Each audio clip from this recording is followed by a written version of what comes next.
Okay, thanks again to everybody for joining us. Sorry, our staff is filtering into the room right now. I'm going to go ahead and officially start the webinar. So any attendees who are signed up and want to observe will also come into the room here in just a second. And I'll turn it over to Allison.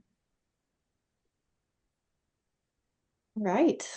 Good afternoon, everybody. It's great to see you. Um, Apologies that I'm not able to be there in person for us to have this discussion, but it's good to know you dodged the ice bullet, it sounds like, over the weekend. So hopefully next time travel plans won't go sideways. But I'm gonna go ahead and turn my camera off and share my screen so that we can run through the presentation together this afternoon. Nope, not the right screen. Let's see. There we go. All right. Can everybody see those slides, or at least the starting slide? Great. Yes. Thank you. Yes. Can you hear me? Yes, I can. Thank you. Perfect. All right. We are very excited to be meeting with you this afternoon and providing an update on the drafting process that we've undertaken. Um, we've been hard at work since we last met in September, and we'll be talking today specifically about Module A, which is focused and covers some of the most foundational elements of our work so far, which is the new zoning district and the consolidated table of uses, which I know you all are quite familiar with and understand are both components that are critical in implementing the community's vision that was adopted as part of the Knox County Comprehensive Plan. So this afternoon, I'm going to be walking through um, the overall drafting process, just give you kind of an update of how we're structuring it. We're going to confirm and talk through key touch points that we'll have with you all through that process moving forward, as well as the Planning Commission and our Technical Advisory Committee, as well as the public. We're going to spend a fair amount of time walking through a detailed review of the proposed new zoning districts and talk about the methodology in creating the consolidated table of uses. And then we'll move on to outline next steps, what you can expect in our next meeting together in February. And then I'm going to turn it over to Jim to provide a brief update on the parallel effort that's underway regarding the county's utility permitting process. But most importantly, we've reserved a significant portion of our time this afternoon for discussion and questions. Your feedback is going to be essential through this process to make sure that the ordinance we develop reflects the extensive work you've completed to date with a comprehensive plan and is a successful implementation of that plan and its goals. So, right out the gate, I wanted to kind of remind us all of where we've been and where we're headed. We spoke in September about our process and the creation of our new table of contents, which I believe you all have seen. That is really our roadmap, our team's roadmap in pulling together the pieces and parts that will all become part of the Unified Development Ordinance. So all of those existing regulatory components that we're pulling into the UDO. And so that table of contents has really served as the framework as we begin drafting. But in order for us to draft in a meaningful way and to be able to review content with staff and with you and our other stakeholder groups, we've divided the drafting process and the content into 5 modules. So Module A, which is our focus today, again, covers the new zoning districts and that consolidated use table. But then subsequent modules are going to address more detailed regulations that give the districts we talk about today shape.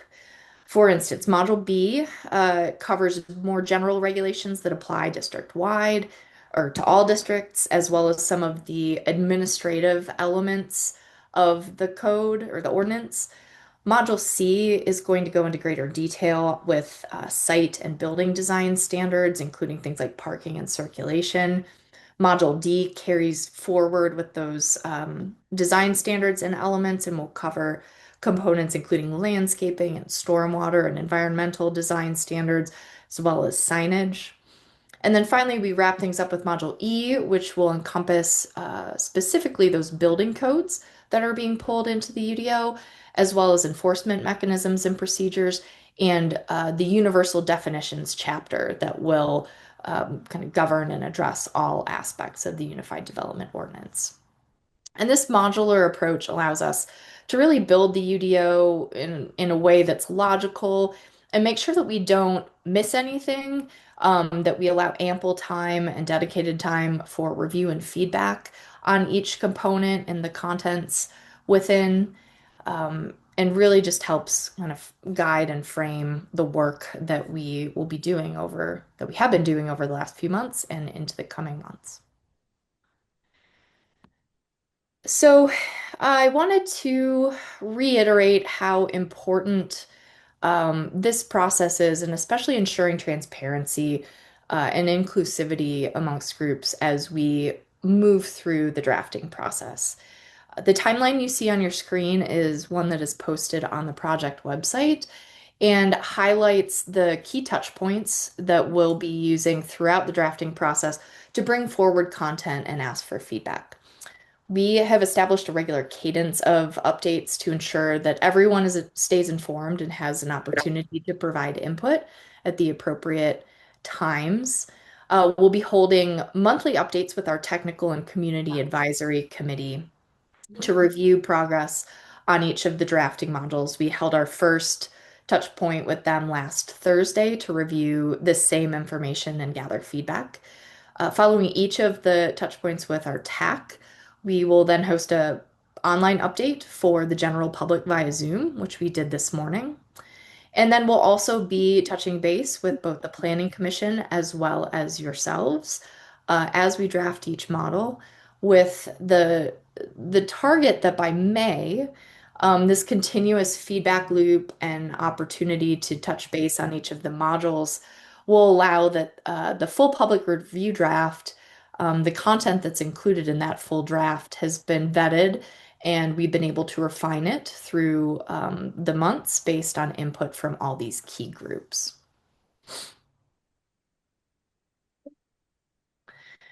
So diving into the zoning district creation methodology itself.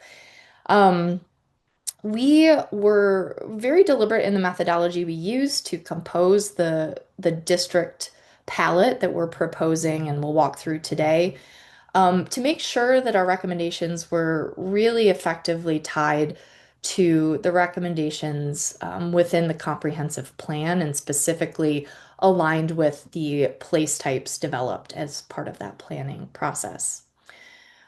First, we evaluated each of the existing zoning districts and looked really closely at the naming convention of each district, the stated purpose of each district, what uses were allowed, the bulk and dimensional standards such as setbacks and height limitations in each district. And we analyzed how those components aligned with or failed to align with the place types that were adopted through the comprehensive plan. And this again was critical to ensure that the new zoning districts are implementing the community's vision for future growth as established by that plan. So based on this analysis and comparison, we proposed a new and modernized palette of zoning districts for your consideration, each with a clear purpose statement and alignment with specific place types where the zone could be applied.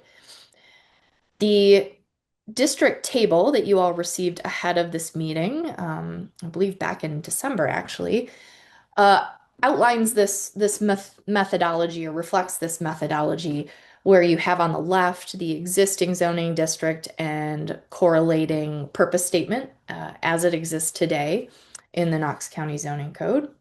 In the center, we have the proposed new districts and the updated, sorry about that, going backwards, the updated or proposed purpose statement to align with that new district name and intent.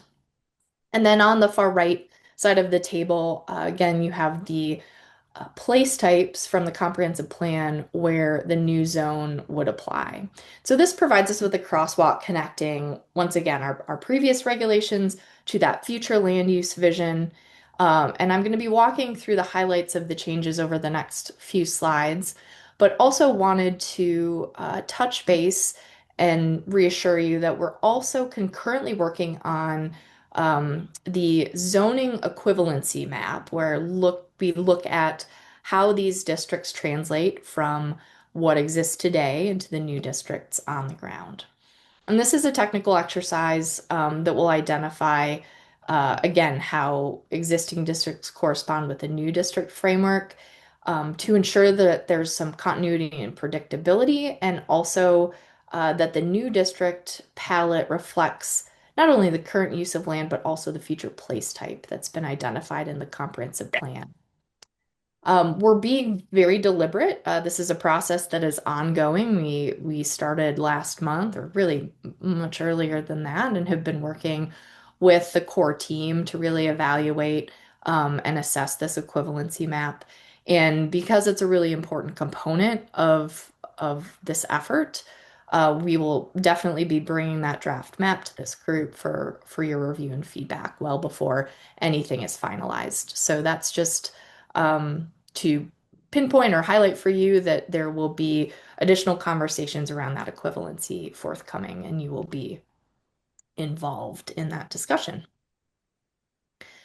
So a really quick kind of reminder on the place types that were developed as part of the comprehensive plan. The 14 place types adopted as part of that plan were organized into four main categories, which you see there on the right-hand side of your screen. You have the walkable compact growth category, which includes some of the most intensive mixed use centers and corridor place types, such as traditional neighborhood, corridor mixed use, and town center mixed use. You also have the suburban growth category, which defines really the character of the suburban residential and commercial areas within the county, and includes place types such as suburban residential, suburban mixed residential, the corridor commercial place type, as well as business parks. You have the rural areas category, which represents and protects Knox County's agricultural heritage and the natural landscapes that are really important to the community, and constitutes the rural living, rural conservation, rural crossroads commercial, and rural agricultural place types. And then you have your other category, and this is for special uses and place types like parks, major institutions, and heavy industry, as kind of a catch-all for those other areas that are important in Knox County but don't fit within one of the other three groups. Just a reminder that the place types serve as policy guidance and are not the zoning districts themselves. They inform the zoning districts, which are the regulatory arm of that vision and really the legal tool that implements the direction provided by the place types and will actually regulate what can be built today and moving forward. There's also the opportunity for multiple zoning districts to be applied and be appropriate to a certain place type, depending on context and intensity of the property and the surrounding area. So just keep that in mind as we walk through the proposed districts, and that's something that we can talk about more once we hit the discussion portion of our afternoon. And before we get into the district details, I'd like to reiterate, we have touched or made changes or recommended changes and adjustments to practically all of the zoning districts as they exist today in Knox County. But there are a handful that have been evolved in a more significant way to better align with best practices as well as the goals of the comprehensive plan. Most notably, the planned residential and planned commercial districts have evolved to better improve predictability and consistency in our development process. The goals of these districts, which were to allow for creative and more integrated design opportunity, have been incorporated directly into the proposed districts. And so this is intentional in moving away from a negotiation-based system, and we can talk a bit more about that this afternoon. Our team also found that the transition zone is not really necessary any longer, as the new districts are really designed and with the intent to allow for more compatible transitions between different intensities and types of use. So the transition zone really is no longer needed. The county also had a number of use-specific districts, such as the shopping center district and civic and institutional district, and these have been incorporated within the proposed district palette. The uses, of course, are still going to remain and be accounted for in some of the new mixed-use and campus-style districts proposed, which allows for a more modernized and a flexible approach to how these uses actually are thought about countywide and allow for a little bit broader application as opposed to a very specific and singular use-centric district. The floodway zone has not gone away, but it's being treated differently rather than having it shown on the map as a distinct zone. The floodway will remain as it's identified by other entities, but will be handled, the regulations will be handled through performance standards and other areas of the regulation rather than creating a standalone district that's only floodway and shown on the map as such. And then the technology overlay has been evolved into a more flexible and more expansive district we're calling the corridor overlay district. And this is intended to improve design along Knox County's key transportation routes.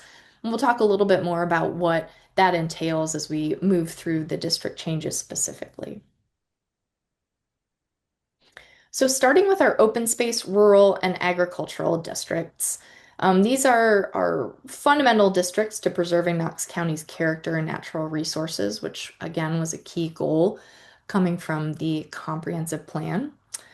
The open space district today remains largely unchanged in terms of name and purpose, and will continue to apply to those areas designated parks and open space place type to, again, protect these critical assets throughout the county. You have the former Rural Preservation District that has been evolved into the Agricultural Preservation District. And this new district is focused on protecting the productive agricultural lands while allowing for some limited clustered residential development that would respect the rural landscapes. And this would be appropriate in those rural agricultural, rural living, and rural conservation place type areas. The agriculture district that exists today is now the agricultural rural district. And this zone is also focused on protecting working farmlands. However, it does not permit the same clustered development option that is identified for agricultural preservation, therefore reinforcing the district's commitment to working agricultural activities. However, this could apply in the same rural place types as the agricultural preservation district. Moving along to the residential zoning districts. We've sought here to create kind of a clear hierarchy of these zones to align with the development patterns that are described within the comprehensive plan, moving from those more rural areas to a suburban development pattern. So starting out, you have the estate district that exists today, and it is being evolved into the rural residential district, which we feel better reflects the character and its application in the more rural place types throughout the county. That includes rural living, rural agriculture, rural crossroads, and rural conservation. One of the more significant changes that we've made here is the consolidation of the exclusive residential and low-density residential districts. And this consolidation is into a single neighborhood residential district that would have tiers that reflect kind of the development intensities within that neighborhood residential context that you might see in different areas of Knox County. What we found was that these two existing zones were very similar in their purpose and intent, also the uses that were allowed within them. And by combining these two districts, we create a more streamlined approach to neighborhood residential development patterns that will serve as the backbone of Knox County's suburban neighborhoods. The general residential district has been evolved into what is called the mixed residential district, and this district would allow for a greater variety of housing types, such as duplexes and townhomes, in those areas of the county where there is sufficient infrastructure to support higher densities of use. And finally, we're introducing a new district called the Traditional Neighborhood Development District. This is a key implementation tool for the comprehensive plan's vision of creating more walkable and interconnected neighborhoods that allow for a mix of housing and potentially small scale commercial uses to support that housing. And this provides an alternative to the more conventional subdivision or suburban development patterns and those that the community has been asking for and asked for through the comprehensive planning process.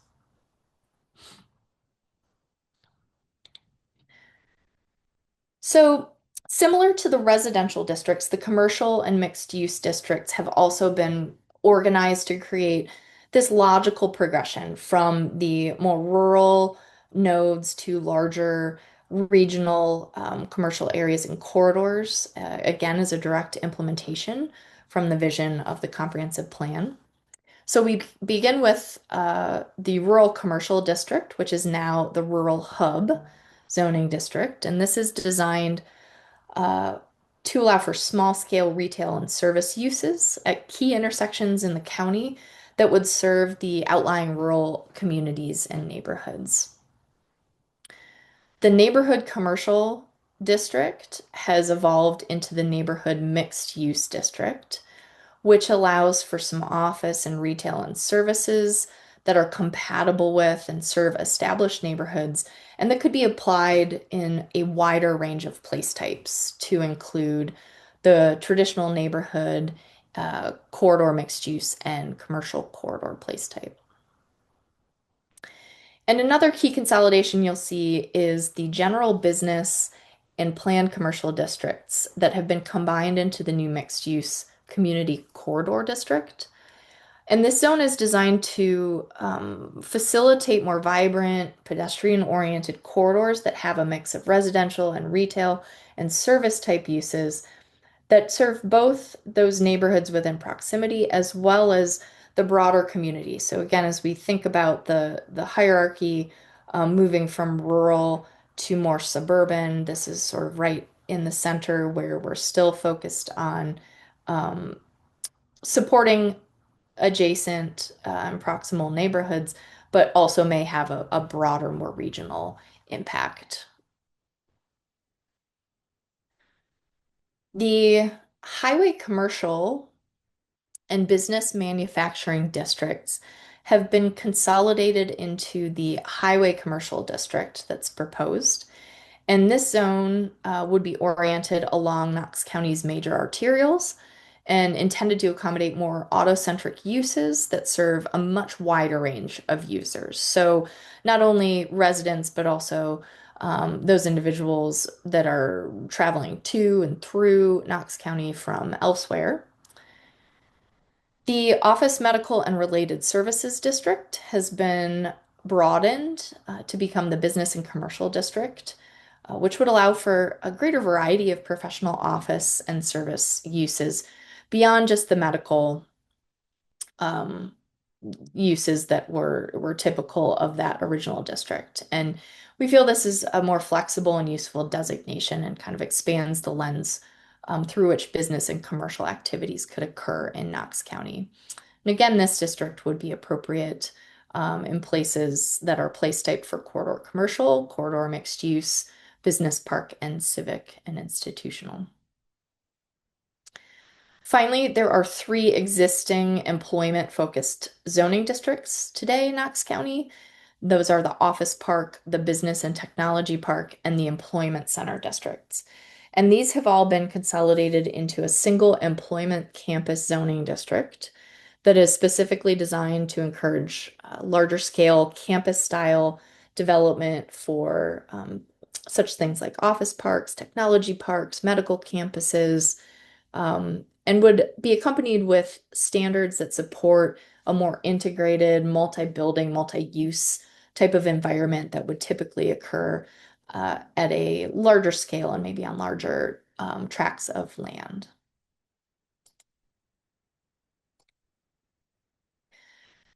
The town center district that exists today in Knox County is being retained but will be updated with a goal of making the district more applicable and user-friendly and hopefully will be encouraged to be used more to create walkable, vibrant, mixed-use town centers such as those envisioned in the comprehensive plan. And our 2 industrial districts, the light industrial district and heavy industrial district, have been updated to provide clear distinctions between the 2. The purpose statements are more intentional now and identify really the context and type of uses as well as potential impacts that would be appropriate, excuse me, for each district. In light industrial, you'd allow for more flexibility and a wider application, while the heavy industrial district is really seen as being reserved for those really high impact uses that need to be located with careful consideration and attention to their surroundings and potential impact. Finally, we have the special and overlay zoning districts. Overlays are really important tools that can work in combination with underlying base zoning districts like we've just run through and are intended to achieve very specific goals. The historical overlay is being retained and updated so that it applies anywhere in the county where we'd like to protect valuable historic resources.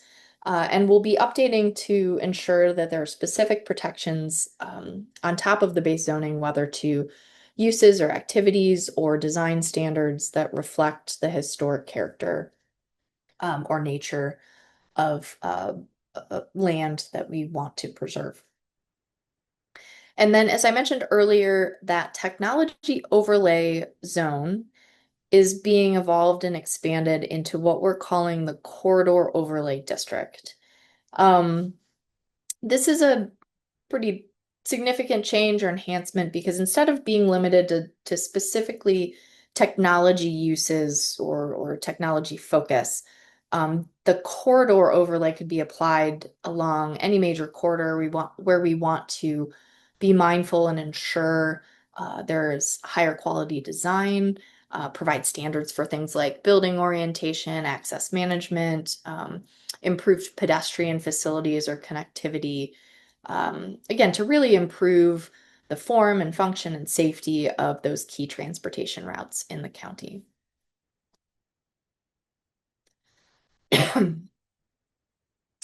So the slide that you're seeing right now is an example of where we head next. Our next steps and what we've already begun working with the county on is taking the proposed districts and digging deeper into evaluating and updating the bulk and dimensional standards for each zone.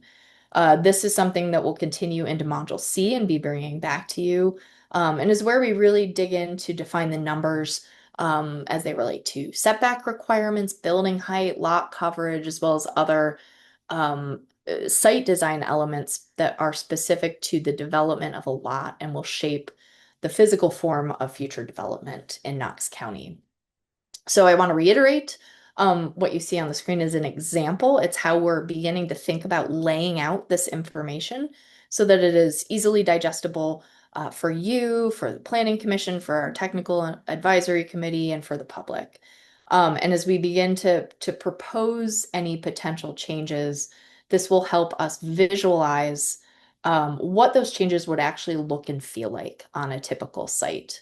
In some cases, there might be no changes, and then the comparison will be very easy. But because this is such a critical step in this process, we want to be very thoughtful in how we are proposing changes, and we want that information to be, again, very accessible and easily digestible. We also want to be very transparent about the real world implication of any changes to these standards. And so as we move through this next stage of the process, please rest assured that we'll be bringing this information back to you and to our other stakeholder groups to vet our direction and to receive and review with them and receive feedback prior to any finalization. So stay tuned, but this is an example of what you can expect as we move into that next stage of the process.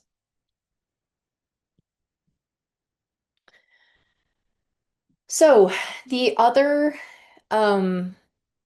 aspect of Module A that we have been really focused on these last couple of months has been the consolidation of uses within the Unified Development Ordinance.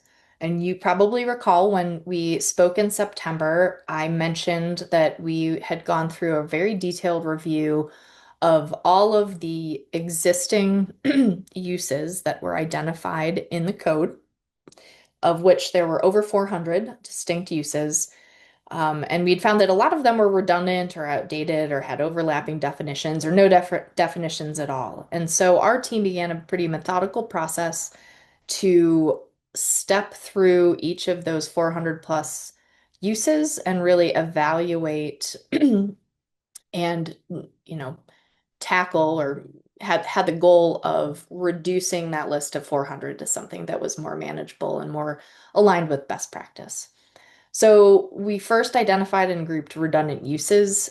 We then benchmarked that list against other codes from comparable cities and counties throughout Tennessee and across the Southeast, as well as those nationwide that are good examples of best practice or offered us maybe a term or a use that we felt could apply in Knox County successfully.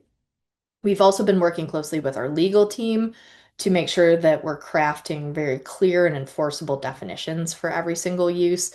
And we'll continue to do so as this list evolves. So the full table that you received prior to our meeting today includes the proposed uses there on the left-hand side, and our proposed definition, again, based on that assessment and our research into other codes and best practice. And so one of the things we're interested in today is hearing about your likes, dislikes, concerns about those uses that have been consolidated or eliminated, and making sure that we recognize whether there are any critical uses that may be missing. So our next steps, and when we come back to you in our review of Module C components, just want to highlight what's on deck. We are currently drafting general standards, tools of measurement, exceptions, things that would apply universally, regardless of what zoning district you may be in. Module C, we're also digging into those lot and building standards that will apply by district and will inform those comparison sheets that I just had up on the screen. We'll be looking at parking and loading requirements as well as infrastructure and public improvements required of development. And we're also drafting better guidance on what to do with non-conforming uses as those exist today and for anything that may be created as a result of this Unified Development Ordinance. We'll also be continuing to workshop uses and use-specific conditions, and we'll come back to you with an update on those as part of our next module discussion. But right now, I'm going to turn it over to, it goes forward, um, Director Snowden to provide an update on the utility permitting. Thank you, Allison. Good afternoon, everybody. We did want to provide you all a brief update regarding our efforts based on your all's September resolution to for us to engage and have a comprehensive utility permitting process incorporated into the UDO. We have contracted with a design firm and a communication firm to meet with and interview both municipal and private telecom providers. We're going to actually engage with about 25 of those folks. Next week, actually Thursday and Friday, we've got those one-on-ones set up. That consultant will be interviewing them to find out what we do good, what we could improve upon, and just how we could, obviously address some of the concerns that were raised by your all's body in the conversation of that. Obviously, the goal of that is to find weaknesses and strengths and identify those and incorporate them into the process, much like our zoning ordinance that is very old. Our utility permitting process is quite old also, so it's good to kind of update that as part of this process. And as Allison was mentioning in Module C, the infrastructure and public improvements, which are essentially subregs and street standards, that's where that component of the UDO will reside and allow us to enforce, hopefully, which are better standards that are more transparent for the utilities and also provide just a better, cleaner right of way for the users of the county. Those regulations will be presented in draft form, and you all have a chance to digest those as well as our partners in the utility. And then our goal and hope is to implement them as part of the final UDO option later in the summer. So appreciate your all's time, and I will turn that back over to Alice. Thank you. So for the rest of our time together this afternoon, or for as long as you all like to discuss, we would like to get your initial feedback. You've had some time with both the districts and the consolidated use list and definitions. We're very interested to hear your initial thoughts on how you feel the districts as proposed and the proposed purpose statements align with those place types adopted as as part of the comprehensive plan, as well as other goals established within the plan.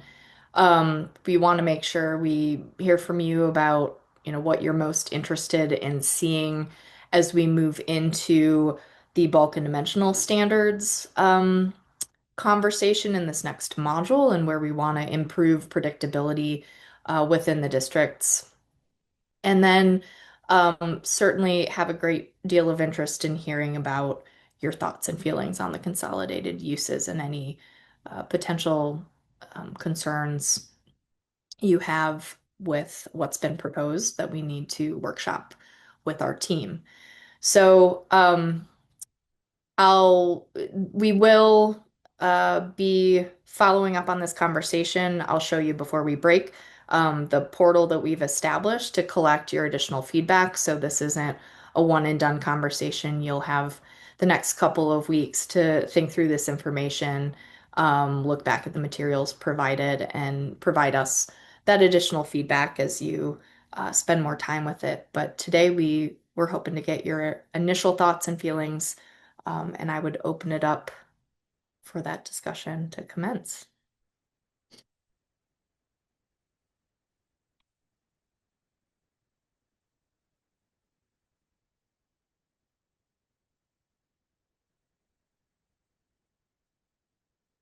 Any initial, I guess, knee-jerk reactions to the districts that are being proposed or how we have consolidated some of those existing zoning districts in the county? Yes, sir. I'll just start by saying I like that it seems to be plainer language. So much of our stuff right now is even us, it's constantly overly confusing. And, is that this tight? They all sound exactly the same. So I was pleased to see that the new consolidation is broken things down, but it actually kind of makes more sense in just how it's labeled so that when we get in the weeds on certain land use. But can you go back to the sort of consolidate? I don't know what slide that was. Go back to kind of where you said, here's the old section, here's the new section. Yeah, Yeah. for any of these in particular, Oh, or would keep going back.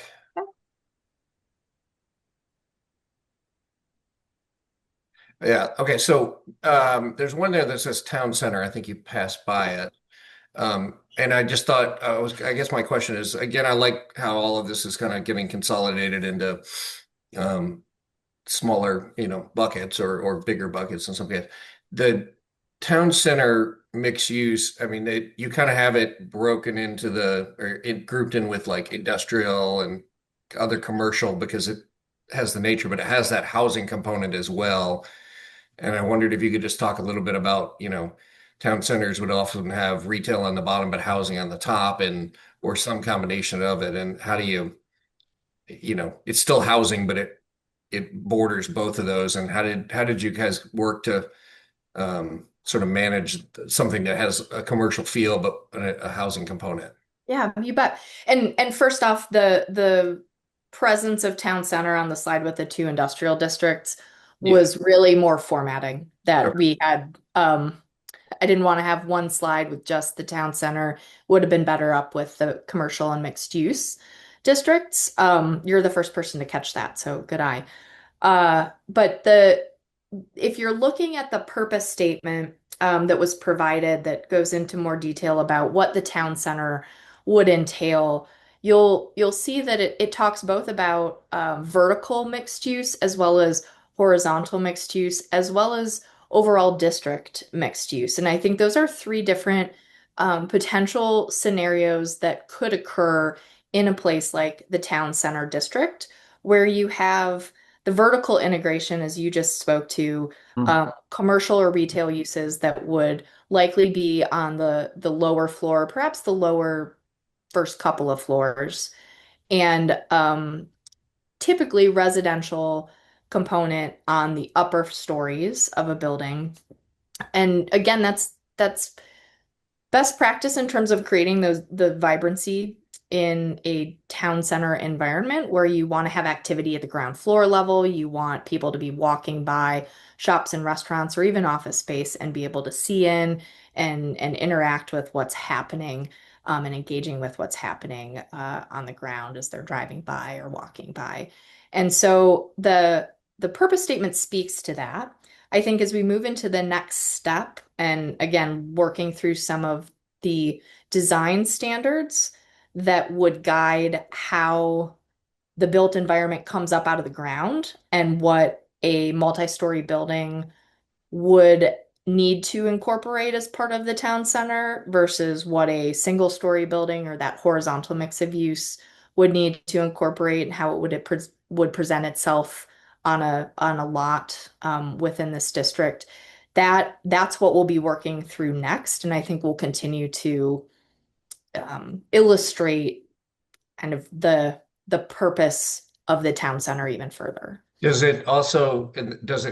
When you go through that process, I mean, some town centers are certainly more retail on the bottom and, maybe residential on top, but some I have also seen that have, a combination and then have a bunch of brownstones that are purely residential and then a purely commercial, and they're all, Yep. married together. So with that process, look at both stacked and one Yes. after the other and how it all, okay, thank you. Yeah. Yeah. You're welcome.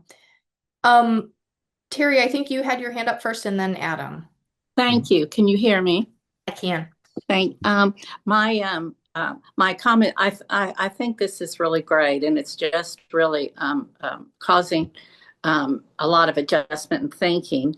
I was a little confused, and I just want to be sure that I am straight on this. You use the word a lot, districts. Is district, is the word zoning actually going to go away? No, I was probably abbreviating or cutting short the full, if I'm referring to district, you should assume that means zoning district. So I would TC is actually a town center zoning zoning district. Yes. All right. Yeah. Thank you. Thank You're you. welcome. Just wanted to be clear on that. No, I appreciate that. I'll try to remember to refer to that. Just done this a few times today, so I'm starting to shorten. Adam? Thank you. I guess I'll drop my hand. Okay. Um, so I had one question that kind of puzzled me a little bit was what's the difference between agriculture preservation and agriculture rural? Let's go back to that slide.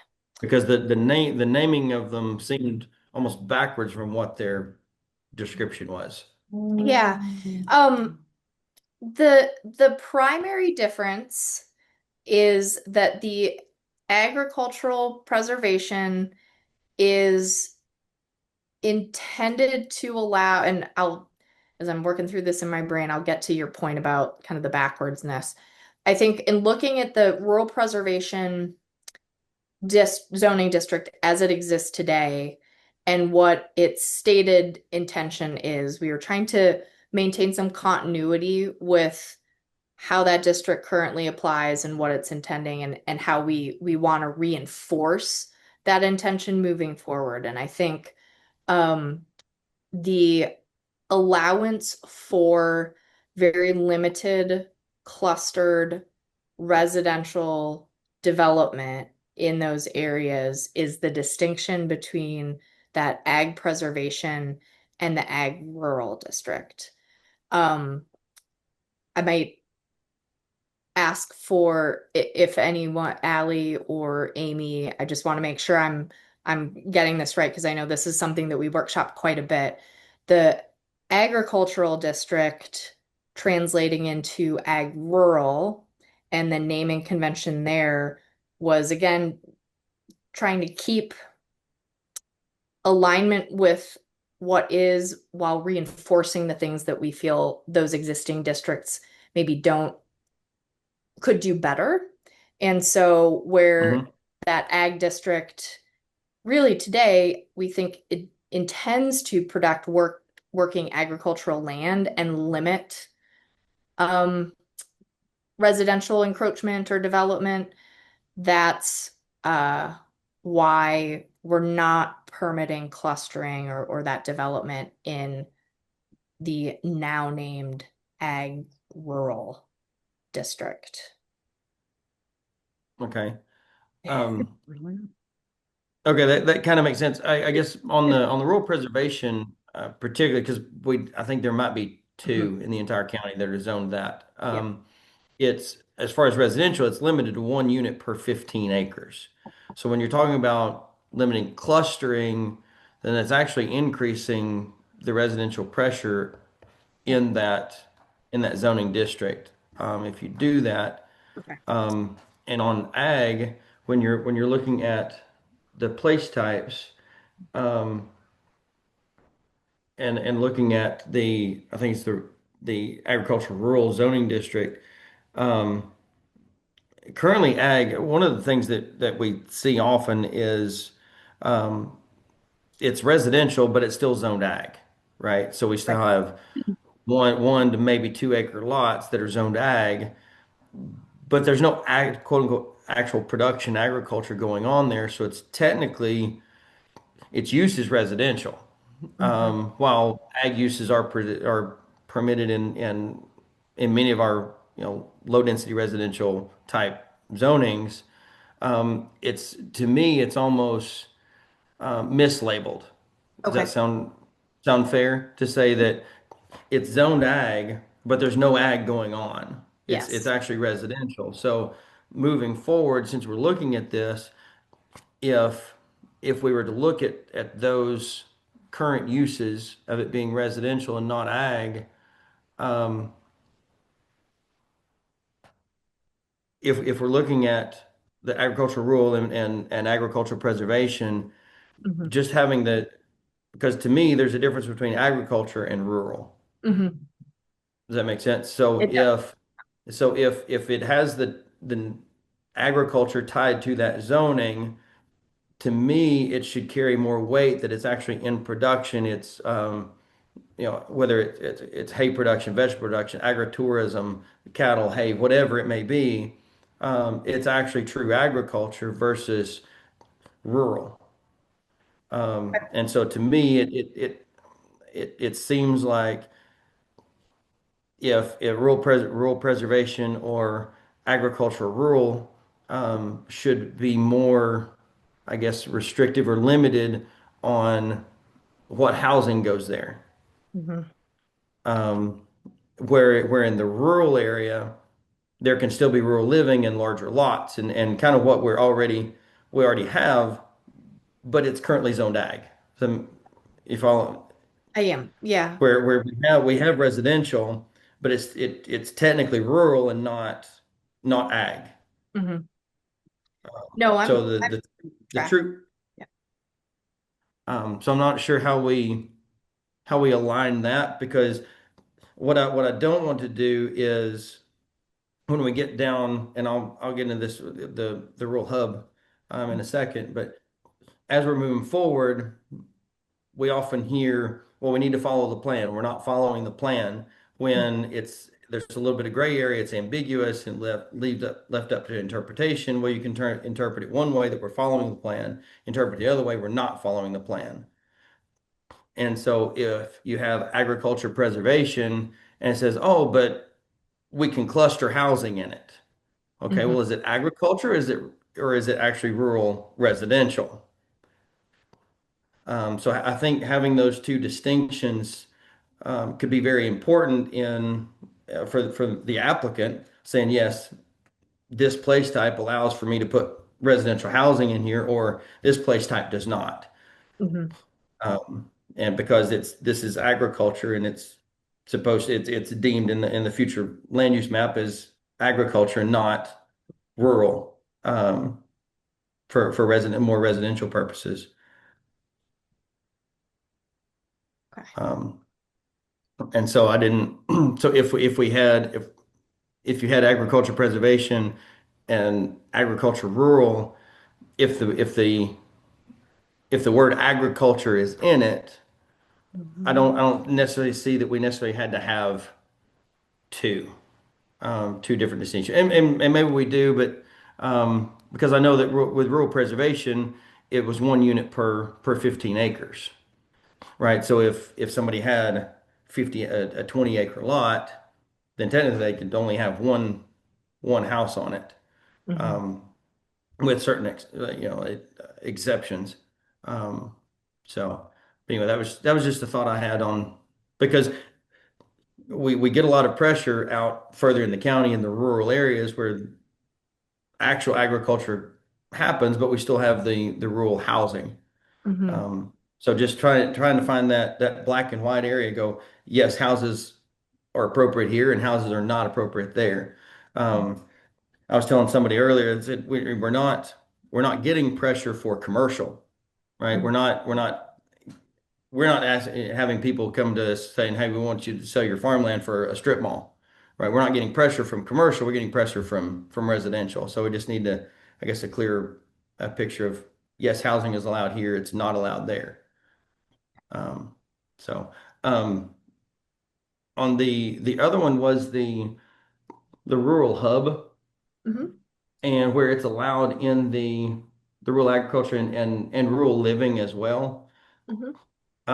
In the future land use map, it looks like the place types, um, there's a lot of rural living, and there are, I guess, right now it's the rural corridor commercial Mhm. or rural commercial corridor, and we missed a lot of those in the current future land use map. So two examples of that would be at Roberts Road and Washington Pike. Where there are two commercial businesses there, but it's still future land use of Mhm. rural living.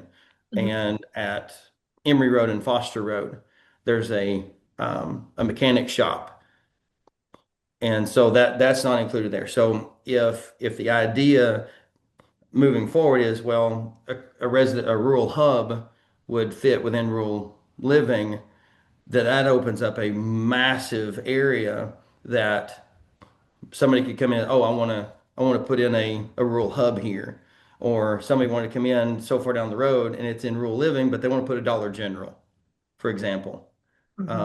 That doesn't match that rural living area. So do we need to go through the future land use map and identify those rural commercial corridor locations and update that, and then exclude the rural hub from the rural living place type, so that we're not coming up, because that gets into that ambiguity of, oh, well, it worked here, but it doesn't work there. And then, how can you approve this in this area and you didn't approve it over here? Okay, so then you get into that conflict, and it just leaves more gray area. So if we could go through and identify those already existing locations, like it happened, like we identified it in, I guess if you want to call it downtown Coreyton, over off of Coreyton Road, that's identified. It's not in rural living.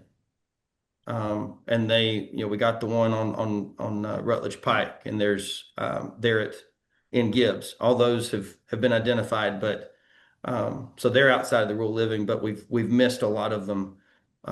So if we still allow rural hub in the rural living, then it just opens up for commercial that's not appropriate for the area. Okay. So if we could be a little more strategic with that, and then take rural hub out of rural living. Okay.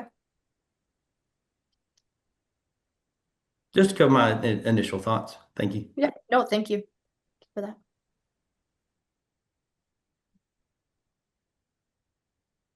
Right.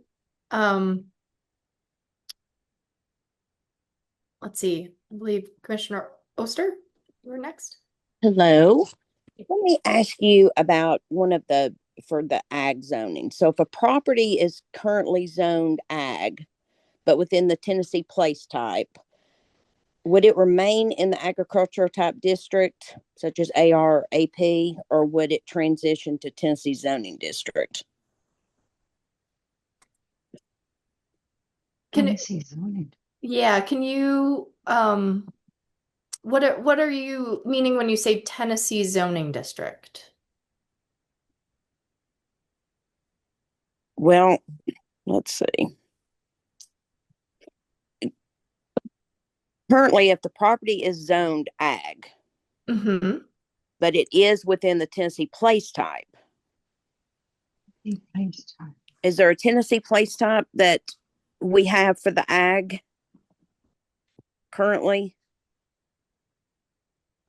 The place types that would apply within the agricultural areas, I believe, are the 4 that fall within that rural area category.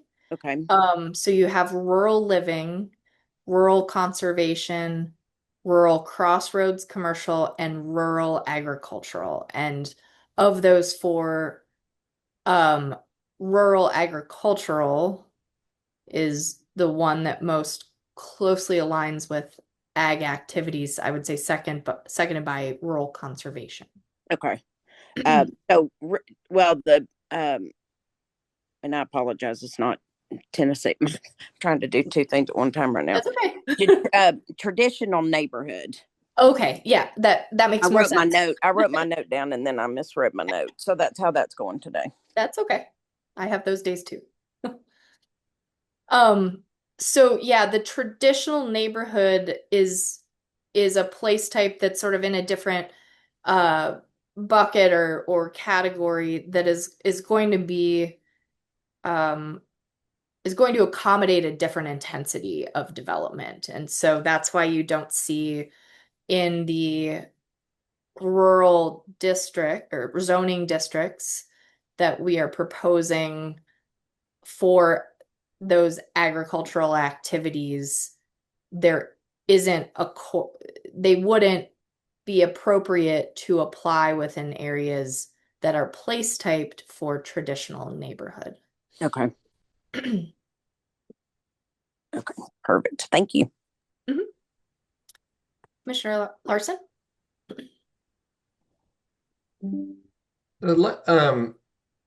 Last time we went through, I know this is a different process, and this is really more of a question for planning. Last time we did through maps and we went through the comprehensive growth plan and there was a process by where, somebody's zoning was one thing, but it showed up on a map as another thing, and we found tons of those errors throughout the process where, somebody might have had a commercial piece of property, but so throughout the planning process, somebody said, well, it might be a park, so it was labeled something different, and we had a lot of those conflicts. When we go through this process as it's currently zoned property, people that have real property right now as a current zone, how do we avoid that mistake when we get through this next round? I know this is matching that, but there's a human error and it might be zoned something, but somebody say, well, it might be nice to have a park there one day, but it's not. That's not the zoning. And so how do we avoid that again? And maybe I'm not explaining it exactly correct, but I think anybody in the planning department will remember we went when those things popped up. Yeah. Allie, I want to make sure I'm understanding the context correctly. So, Yeah, we'll try to get this started in this room. So Commissioner Day, I think you're referring to not necessarily what we did through the comprehensive plan, but when there was a request that came before you all where there was a misalignment between one of the sector plans and the actual zoning on the property. I think our intention is to try to avoid that going forward as we're looking at the map. We want to be very cognizant of people's current rights with the current zoning that they have and trying to align that to the best of our abilities with the plan that's been adopted. I don't really have a lot of details for you on how we're going to accomplish that, but we're definitely, thinking about that going forward. Thank you. Commissioner Frazier, you're next. Thank you. I just wanted to comment. This is really, really great and important work. As Commissioner Jay said, that I really do find the simple language a whole lot easier to understand and follow, and I think constituents will as well. And just wanted to give you all some feedback from some folks that are a part of some of the other committees, and then also that participated at noon today. Just overall super positive, really positive. And I know we often only get the negative, but I wanted you all to hear the positive too, that this is some really great work and the consolidation seems to be pretty spot on. I think Commissioner Thompson hit on some of the questions I had about really differentiating between rural and ag, because as he stated, I hear a lot from folks in certain parts of the county that will say, we're rural out here. And to me, that's very different from saying we're agricultural. And just making sure that we really do differentiate both of those. And then also just to ask, is there a way that we could get this in some sort of form that we can go in and make suggested edits or amendments, like even if it's just changing a word or just something that is a workable format? Mm-hmm. I think that would be really helpful. And then also, like, what is a hard deadline to get some of those suggestions? Because I know I have been approached by, an agricultural group that would like to sit down and kind of do a deep dive into this. And I just want to know the hard deadline. So we can definitely work with staff to come up with a format that's, I think you got this information in PDF. So I'll chat with Allie and others to figure out how we can facilitate that. I believe what we are asking all groups for is feedback on this module content within the next 2 weeks, and Okay.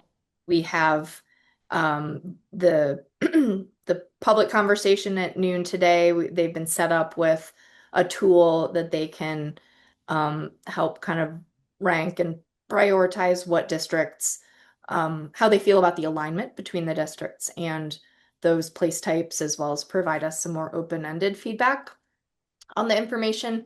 And then you all will have a tool as well that's a little bit more open-ended. You've had more time to spend with the content, but um, I I think it would be great if we could get that feedback and be able to digest it after that approximate 2 week time Okay. frame to come back with sort of the next iteration of this.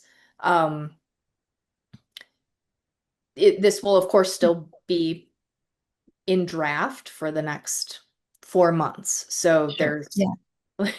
there's like a soft stop in 2 weeks, but this is, there will be constant change, I Yeah, anticipate. no, I think that's fair. And then just one last comment. How will we address hillside and ridgetop protection? I know we had kind of tossed around the idea of maybe an overlay.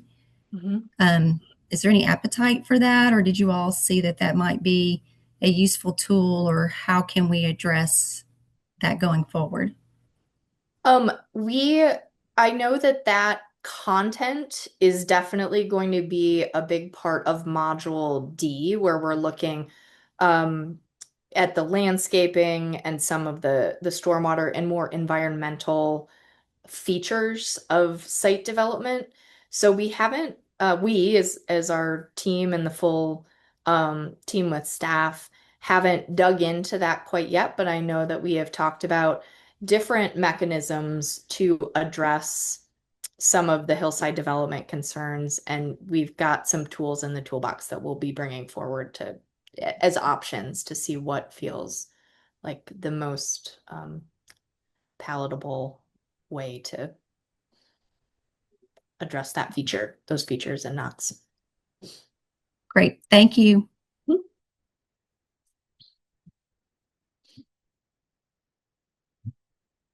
Hey, Commissioner Thompson, you had your hand raised again?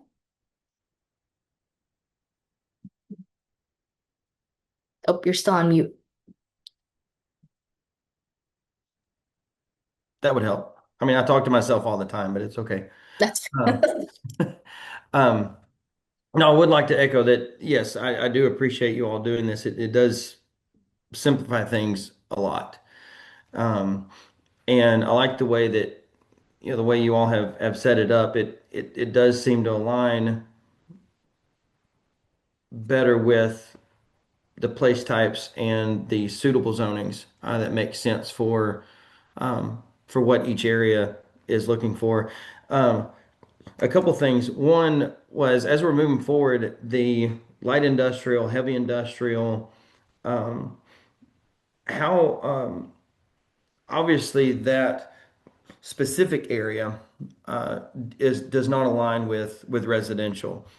But are there any provisions to have a transition area or exclude it from being next to residential or on the same short street as residential? I know that out in my area, we've had several conflicts of industrial, heavy industrial, and residents in subdivisions where the commercial and industrial was there first, but then the subdivisions came later.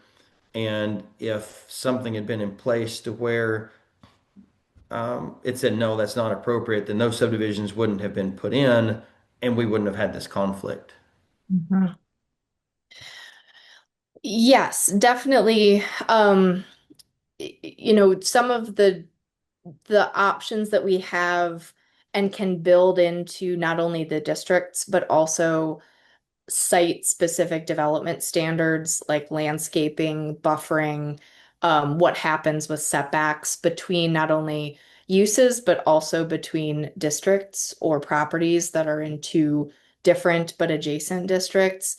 Um, there are a lot of opportunities and different ways in which we can establish transitional I'll say zones, but I don't want to confuse them in talking about like a zoning district versus transitional areas on a site to address that conflict or to mitigate the potential. I think we would also, certainly the light industrial and heavy industrial distinction offers an opportunity to even create a transition between residential and a really intense use that would be heavy industrial, where you are going to aspire to not have those two zoning districts immediately adjacent to one another, but there might be a commercial or mixed use or light industrial area in between those residential activities and a really high intensity industrial activity. Okay. Yeah, I think that's what I was asking, is having some sort of buffer between them. So I know in planning every month, there's, it's adjacent. This is the current zoning, but the requested zoning is adjacent to this, and it's an extension of something. And so as long as we have some sort of buffer or separation so that the two aren't colliding, would be nice. And as I thought about what I said earlier, with the place types, in rural living, if we just excluded the rural hub from the rural living, I think that would solve a lot of the problems, even if we didn't go back into and correct all of those existing place types that should be there. Just moving forward, if you just said that rural hub wasn't in rural living, I think that would solve a lot of it would simplify it. Okay. Okay. We'll take a look at that. Definitely.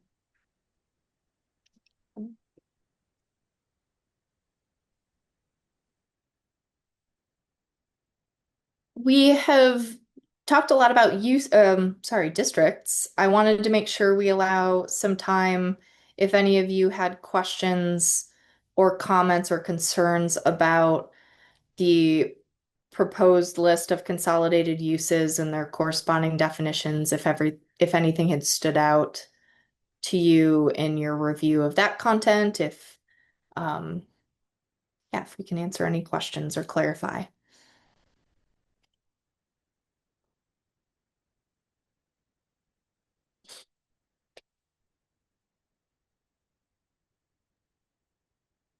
I'm just happy to not have 400 and some odd uses to wade through every time you look at the zoning regulations.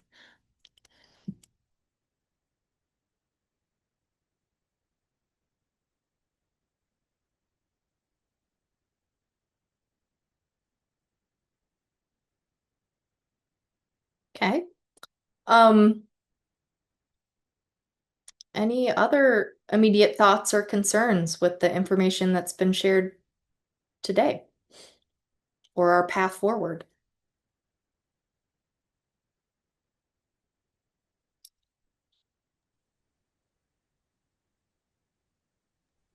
I do have just one question.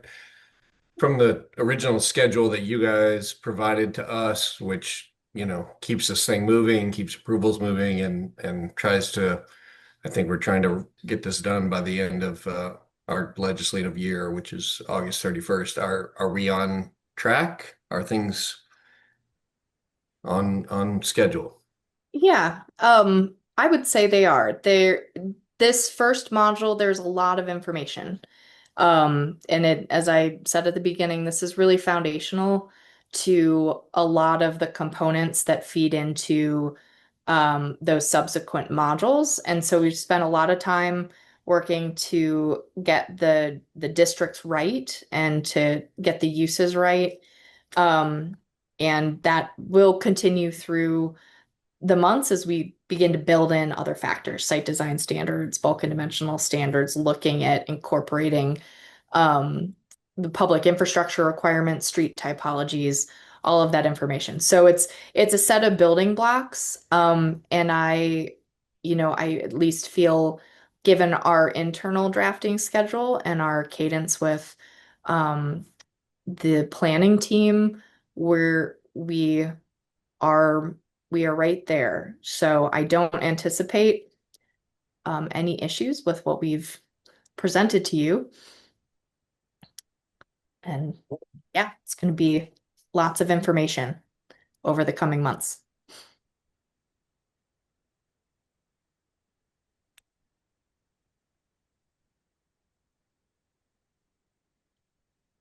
Commissioner Lee, did you have anything to add? I saw you come off Yes, mute. I don't know if this is a question is premature or if it applies to what we're talking about today.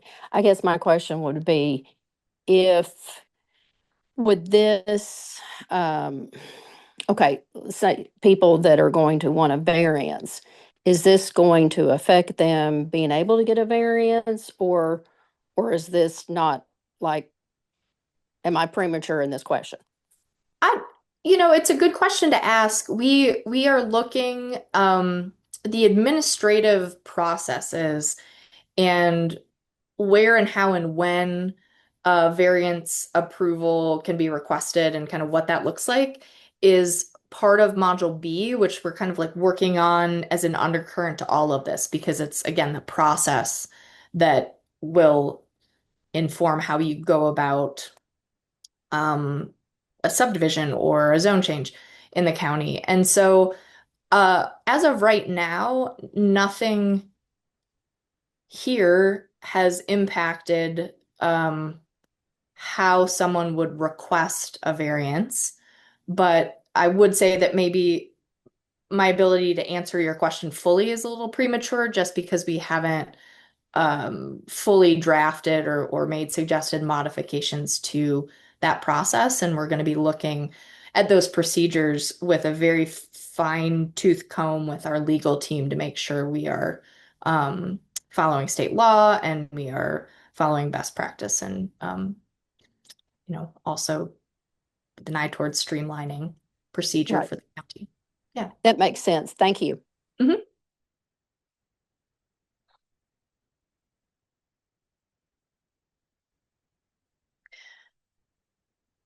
So if there aren't any other questions, and we can certainly circle back if there are, I just wanted to show you very quickly what we will be following up with after this meeting. You will receive the slide deck as well as a link to that portal that I spoke about, and mechanism for you to provide additional comments and feedback on this information shared with you today. So the link is going to take you to this page that's set up for you to just share with us who you are and what body you're representing, just so we understand what comments are coming from where and what concerns um, are coming from where. But the questions will look almost exactly like what were on that final slide for our discussion this afternoon. How do you feel about the alignment with specific districts and those place types? If you have any specific concerns or interest in enhancing predictability as we move into those bulk and dimensional requirements and the site design standards that are part of modules C and D. There'll be some question blocks for you to answer about any uses that you have concerns with being consolidated or eliminated, or anything that you feel is missing that we might need to workshop and include back into that consolidated list of uses. And of course, anything else that you want us to be aware of or mindful of as we continue to move through drafting and look forward to the content in those other modules. Definitely want to make sure we're hitting the mark and addressing any of your concerns head on. So you will get a link to this. Again, this is about a 2-week time frame that we're hoping to receive feedback so we can pull it all together and work through it with staff and make adjustments to the draft content accordingly.